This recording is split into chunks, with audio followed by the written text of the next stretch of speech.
Dear student, myself Jiten Verma, Assistant Professor, Government College Kota. जैसा कि आपको पता है हम बॉटनी पढ़ा रहे हैं। हमारा एक तरीका फिक्स है कि भाई पहले हम ये पढ़ा रहे थे, उसके बाद ये था।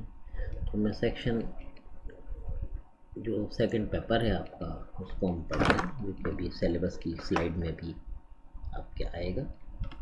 इस तरह से ये आपका सिलेबस है और ऐसे हम आपको पढ़ा रहे हैं। इसके अंदर हमने फर्स्ट यूनिट पूरी कराई, देन फिर इसका हम सेकंड यूनिट है जिसकी हमने पिछली बार क्लासेज में एंजियोस्पर्म टैक्सोनॉमी की ब्रीफ हिस्ट्री ली, एम्स एंड फंडामेंटल कंपोनेंट्स ली। तो उसी क्रम में हम भाई ये चल रहा है अल्फा टैक्सोनॉमी और ओमेगा टैक्सोनॉमी। तो इसको हम लेंगे, एग्ज़ाम में अगर लें तो इस पर शॉर्ट नोट आता है जनरली कि निम्न पर शॉर्ट नोट लिखिए, टिप्पणी लिखिए। तो इस तरह के क्वेश्चन आते हैं, क्योंकि हम जब ये यूनिट पूरी हो जाएगी तो क्वेश्चन भी डिस्कस करेंगे आपसे जब आएगा। तो जनरली टिप्पणी फॉर्म में है, यानी कि कुल मिला के ये कि आपको उस पर 10 मिनट करीब लिखना रहेगा। तो बेसिकली अल्फ़ा ओमेगा शब्द क्या है बच्चों? ग्रीक जो है एक पुरानी लैंग्वेज है, वर्ड में इंग्लिश के पहले की लैंग्वेज है, इसमें शब्दों का क्लियर कट मीनिंग होता है। तो ग्रीक में इस तरह से अल्फ़ाबेट होते हैं जिसको हम alpha, beta, gamma, theta, epsilon, phi, psi, omega ऐसे शब्द हैं। तो ऐसे ग्रीक के अल्फ़ाबेट हैं, तो इनसे ये शब्द आए हैं अल्फ़ा एंड ओमेगा टैक्सोनॉमी। तो जैसे अपन कहते हैं जनरल वे में ABC, XYZ, तो इसी तरह से alpha, beta, gamma, theta, delta, phi, psi, omega इस तरह के शब्द जो है ग्रीक के अल्फ़ाबेट जो आपको दिख भी रहे हैं यहाँ पर, हमने पहला कैपिटल दूसरा स्मॉल लेटर इस तरह के फॉर्म में बताया है। तो यह यहाँ से शब्द आया है, कई बार वायु हम पूछ लेते हैं। तो what is the alpha of taxonomy? इसको क्लासिकल टैक्सोनॉमी भी कहते हैं, पुरातन टैक्सोनॉमी सीधे शब्दों में कहें तो। It is based on the external morphology, origin and evolution of plants. ये बेसिकली प्लांट की बाह्य संरचना, उसकी उत्पत्ति तथा उसके उद्विकास से संबंधित है। ओमेगा टैक्सोनॉमी या इसको दूसरे को एनसाइक्लोपीडिक टैक्सोनॉमी भी कहते हैं, ये वाइडेस्ट स्कोप, ये सारी इन्फॉर्मेशन पे आधारित, डाटा के ऊपर आधारित होती है। यानी कि अल्फ़ा टैक्सोनॉमी के अंदर तो आप बेसिकली बाह्य संरचना और ओरिजिन इवोल्यूशन के आधार पर प्लांट को क्लासीफाई करेंगे, जबकि ओमेगा में बाकी सारी जितनी भी इंफॉर्मेशन लेटेस्ट अवेलेबल उनको सारे को इंक्लूड करते हैं, इसलिए वो शब्द का नाम है। Alpha taxonomy is also called classical taxonomy. It is based on the external morphological features of the plant. In this taxonomy, organisms are arranged in the form of natural system of hierarchy categories, while the beta taxonomy is also known as of the natural classification systems. The term alpha, beta and gamma taxonomy was introduced by the English botanist William Burton Turing for his work. Exam में भी आता है बच्चों कई बार competitive exam में कि भाई किसने टर्म पहली बार दिया, but that is given by Turing. ठीक है, he was awarded the fellow of the Royal Society. There are the 3 levels of the taxonomy to identify, classify and study of the different plant species. Alpha is the basic level and considers few characters of the plants only, but as the classification goes further to beta, omega levels, more features of the plant are considered and it becomes easier to study each plant species in detail. The features used in these levels of the taxonomy has been briefly given below. Alpha taxonomy is also called as the classical taxonomy. It is based on the external morphological features of the plant. In this, naming of the plant of the naming system of the organism is identified, characterized and named in accordance with the linear system of nomenclature. जो आपके आगे आएगा linear system जो है उसके according हम इसको मतलब अरेंज करते हैं। लीनियर का क्लासिफिकेशन जब नेक्स्ट क्लासेज में लेंगे तब वो आएगा भी सही आपका, जब और ज़्यादा हम उसको पढ़ेंगे। और in the beta taxonomy internal characters like cytological, embryological, anatomical are also consider. पहले वाले के अंदर थे कि मॉर्फोलॉजिकल यानी कि बाहरी संरचना ही देख रहे थे, और इसके अंदर हम इंटरनल कैरेक्टर्स को भी कंसिडर कर रखे हैं, तो उस कैटेगरी के क्लासिफिकेशन बीटा टैक्सोनॉमी की कैटेगरी में आते हैं। Beta taxonomy is also known as the search the natural system of classification. While in the next layer तो gamma taxonomy, it is the in the evolutionary characters are also considered. तो इस gamma taxonomy में evolutionary characters को भी consider करते हैं. ये है along with all the characters that are considered in alpha and beta, उनके साथ साथ ही evolution भी consider करते हैं. In this taxonomy, the analysis of intra-specific variation and evolutionary trait are also studied of the organism. Only few groups of the animals have been classification up to the gamma level. सारे के अंदर ये possible नहीं है gamma level तक का classification.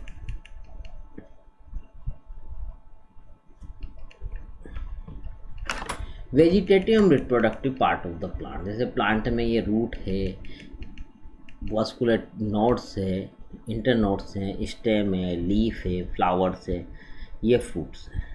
ये सब कैरेक्टर्स क्लासिफिकेशन में काम आते हैं. Root is in the vascular plants, root is the organ of the plant that typically lies below the surface of the soil, while the nodes that have one or more leaves as well as the buds भी उसमें होती है. Internode, the internode distance one node से, एक node से दूसरे के बीच में, जैसे इंटर मीन्स इन बिटवीन.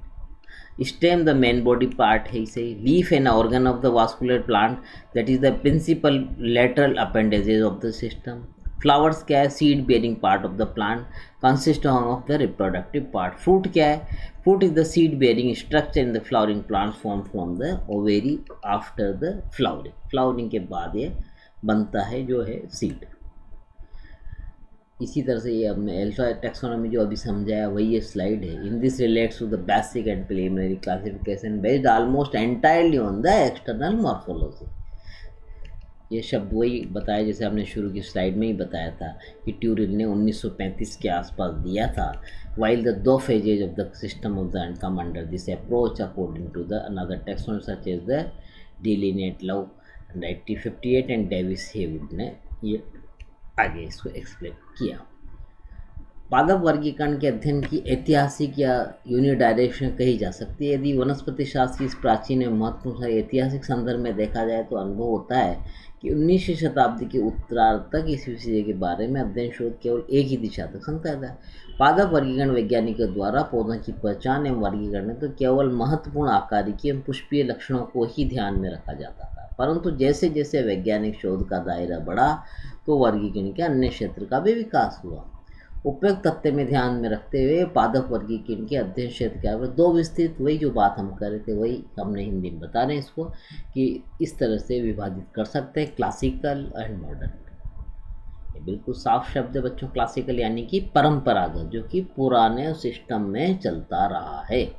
पादप वर्गीकरण की इस शाखा को रूढ़िवादी भी कहते हैं, जैसे आप कहते हैं ऑर्थोडॉक्स भी कहते हैं, ऑर्थो शब्द वहाँ से आया है, और औपचारिक वर्गीकरण भी कहा जाता है. इसके अंतर्गत पुष्पीय पौधों का आकारिकी लक्षणों के आधार पर गठित वर्गीकरण पद्धतियों का अध्ययन किया, जैसे लीनियस की सिस्टम है, डी कैंडोले, डी जेसू, बेंथम मुकर, ये पद्धतियाँ इस कैटेगरी की आती है. अल्फा टैक्सोनॉमी के अंतर्गत आने वाली वर्गीकरण पद्धति 19वीं शताब्दी या उससे अधिक प्राचीन समय में प्रस्तावित हुई थी तथा इनका प्रतिपादन भी अलग अलग देशों में रहने वाले वनस्पति शास्त्रियों द्वारा अलग अलग कालखंडों एवं परिस्थितियों की भिन्नता में किया गया. इसी को हमने यहाँ पर इंग्लिश में बताने का ये कोशिश करा है, क्योंकि हिंदी में भी बताया उसी तरह से. प्रथम अवस्था या फर्स्ट फेज जो है इसकी, तो अल्फा टैक्सोनॉमी के अध्ययन एवं शोध की प्रथम अवस्था कही जाती है. इसके अंतर्गत मुख्यतः वनस्पति एवं शोधकर्ताओं द्वारा विभिन्न क्षेत्रों में पादप संग्रहण एवं अन्वेषण, पौधों की पहचान, परिरक्षण आदि का कार्य किया जाता था. सेकेंड फेज अगर देखें तो इसके अंदर अल्फा की ये मध्य अवस्था भी कही जाती है. पादप अन्वेषण तथा शीट तैयार करना, पौधों की पहचान जैसे कार्यों के पश्चात इस वर्गीकरण का प्रारंभ होता है. इसके अंतर्गत एकल पादप प्रजातियों की पहचान के बाद उसके अंतर्गत विभिन्न जानकारियों का सुव्यवस्थित एवं क्रमबद्ध संकलन करते हैं. क्षेत्र में विद्यमान पादप विविधता का भी विश्लेषण करते हैं. इससे अंतर्गत जुड़े हुए सभी महत्वपूर्ण तथ्यों की व्याख्या इत्यादि शामिल है. पादप वर्गीकरण विज्ञानी इस दौरान अपने भ्रमण के अनुभव एवं नवीन प्रजातियों के बारे में शोध लेखन न केवल शोध पत्रिकाओं में प्रकाशित करवाते हैं अपितु उस क्षेत्र के फ्लोरा के ऊपर मोनोग्राफ के प्रकाशन में भी सक्रिय योगदान देते हैं। इसके अतिरिक्त नामकरण संबंधित बहस, सिनोनिमस का निर्धारण इत्यादि भी क्षेत्र आते हैं। सतत अन्वेषण एवं परिश्रमण के प्रमाण स्वरूप ज्ञात प्रजातीय वंशों आदि की संख्या में लगातार परिवर्तन होते रहते हैं, जिसकी वजह से अन्य टैक्सों की स्थिति भी परिवर्तित होती है। इन तथ्यों का पुनर्संशोधन एकीकरण अवस्था इसकी गतिविधि कही जाती है। क्लियर बच्चों? थर्ड फेज आती है बच्चों, इसमें है कि परंपरागत एवं शास्त्रीय वर्गीकरण प्राणी की अंतिम महत्वपूर्ण अवस्था। इस परंपरागत शाखा में पौधे का अध्ययन आकार की आधार पर किया जाता है तथा पौधे के विभिन्न हिस्सों का वर्णन भी सेमी टेक्निकल लैंग्वेज में किया जाना सीमित रहता है। अल्फा के अंतर्गत अनेक प्रकार के पादप अवस्थाएं में भ्रमण करने वाले पौधे की पहचान एवं लक्षणों को ज्ञात करने की नई प्रजातियों का अध्ययन करते हैं। तो इस तरह से अन्वेषण या अनुसंधान के प्रमुख नाम है, जैसे डिस्क्रिप्शन ऑफ प्लांट है, आइडेंटिफिकेशन है, नोमेनक्लेचर है, क्लासिफिकेशन। बीटा वाले में सुचारू रूप से निम्न प्रमुख चरण है, classification of plants and natural classification. आधुनिक विज्ञान या ओमेगा मॉर्फोलॉजिकल पर ही पर्याप्त नहीं, अपितु इसके अतिरिक्त विभिन्न पौधों के बीच में एफिनिटी भी स्थापित करने के लिए वनस्पति शास्त्र की अन्य शाखाओं से संबंधित सहायता लेते हैं तथा उनको भी कंसीडर करके क्लासीफाई करते हैं। तो इस तरह से फाइलोजेनी का भी इसमें कंसिडरेशन करेगा, यानी कि अल्फा, बीटा, देन ओमेगा के अंदर सारे जितने भी रिसोर्स अवेलेबल हैं जो कि टैक्सोनॉमी में रोल प्ले कर रहे हैं उन सबको कंसीडर करा जाता है। मेन शब्द ये है बच्चों, मतलब पुरानी टैक्सोनॉमी से डिफरेंट एडवांस टैक्सोनॉमी में सारे जो कैरेक्टर्स जितनी एनालिसिस के अवेलेबल टेक्निक्स हैं उसके आधार पर हम क्लासीफाई करने का या उनसे इंटर रिलेटेड प्रॉब्लम को सोल्व करने का प्रयास करते हैं। तो इस तरह से ये ओमेगा टैक्सोनॉमी का मामला है।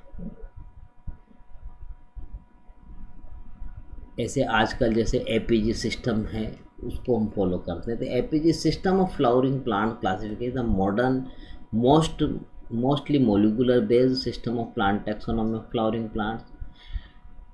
एंजियोस्पर्म फाइलोजेनी ग्रुप बनाए गए इसमें। फर्स्ट पब्लिश जो इसके डाटा हैं 2008 में हुए। करेंटली एपीजी 4 सिस्टम रिकॉग्नाइज ने एंजियोस्पर्म में 64 एंजियोस्पर्म ऑर्डर शामिल करें, 416 फैमिलीज करें। The families of APG classification have been grouped into the 40 putative monophyletic group orders में। इस तरह से इसका APG सिस्टम। शाब्दिक अर्थ है बच्चों इस स्लाइड में, जैसे आप ओमेगा में कंफ्यूज होते हैं बच्चों तो ये समझ लें। It is the molecular experimental taxonomy in which the taxonomic activities have been enriched with the data from ecological, phytochemistry, phytogeography, cytogenetics and physiological coupled with adequate computation. इन सब डाटाज को शामिल करते हैं, दैट इज़ ओमेगा। और alpha आपका पुराना युग है जिसके अंदर मॉर्फोलॉजिकल कैरेक्टर्स ही शामिल करते थे। ये जैसे बेंथम हुकर का क्लासिफिकेशन है, इसके आधार पर यहाँ इंडिया के हर्बेरिया सारे अरेंज रहे, इसको हम डिटेल में लेंगे भी सर। आपको टैक्सोनॉमी में जब फैमिली डिस्क्रिप्शन करेंगे तब भी ये आपको आएगा और इसी के आधार पर हम उसको सिस्टमेटिक पोजीशन देंगे।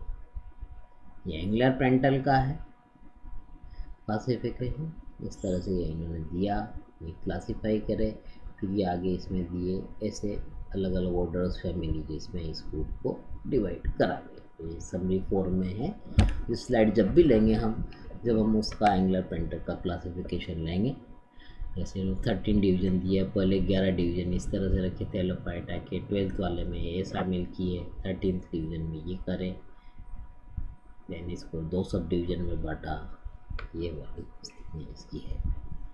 इसी तरह से कॉन्क्वेस्ट का मॉडर्न फाइलोजेनेटिक सिस्टम जो है उनका है, उन्होंने इस तरह से क्लासिफिकेशन दिया। तफ्तांजन ने ये वाला दिया है और हचिनसन का ये था। तो इस तरह से बच्चों ओमेगा टैक्सोनॉमी की फेजेज को 3 में हम डिवाइड कर सकते हैं, सिंथेटिक या एनसाइक्लोपीडिक फेज, इलेक्ट्रॉन माइक्रोस्कोपिक फेज और new taxonomic techniques like symbiosis, habitat, etc., chromosome number, chloroplast DNA आदि का भी यूज इन टैक्सोनॉमिक प्रॉब्लम्स को सोल्व करने में लेते हैं। ये बच्चों आगे फर्दर स्टडीज़ की बुक्स हैं आप जो आप आगे की क्लासेज में पढ़ सकते हैं। आजकल ऑनलाइन का ज़माना है तो ऑनलाइन भी आप बुक्स ऑर्डर कर सकते हैं। कई बुक्स के पीडीएफ वर्जन भी उपलब्ध हैं, जैसे डेविस हेवुड की बुक है, मॉन्डल की है, सेंट्रल बुक एजेंसी कैलकाटा से निकलती है, जी सिंह की प्लांट सिस्टमेटिक्स है, त्यागी क्षेत्रपाल की है, वी एन नाइक की है, टैक्सोनॉमी ऑफ इन्वेस्टमेंट। इसका जी सिंह का पीडीएफ वर्जन भी नेट पर कुछ लाइब्रेरीज में अवेलेबल है, तो वहाँ से आप देख सकते हैं। ये पुरानी वेल स्टेब्लिश बुक है, taxonomy of vascular plant, Lawrence की, डेविस हेवुड की। ये बच्चों इमेजेज इसलिए दिखाई जा रही है कि ऑनलाइन ऑर्डर करते हैं तो आजकल फ़ोटो दिखते हैं, पुराने में हम रेफरेंस में यही तरीका रखते थे। तो इस तरह से आप बुक्स के फ़ोटो भी देखने की कोशिश करें ताकि अगर ऑर्डर करने रहे या लाइब्रेरी देखना रहे तो जैसे बच्चों सिस्टमेटिक रूप से पढ़ते रहिए और घर में रहिए, सुरक्षित रहिए जब तक गवर्नमेंट की जो गाइडलाइन आती है तो उसके अकॉर्डिंग आप चलिए। तो हम नेक्स्ट क्लासिफिकेशन में आपको टैक्सोनॉमी की वगैरह लेंगे, टैक्सोनॉमिक लिटरेचर है इसको कंसीडर करेंगे, क्वेश्चन पैटर्न भी लेंगे। तो आप कोशिश करिए बच्चों। Thank you.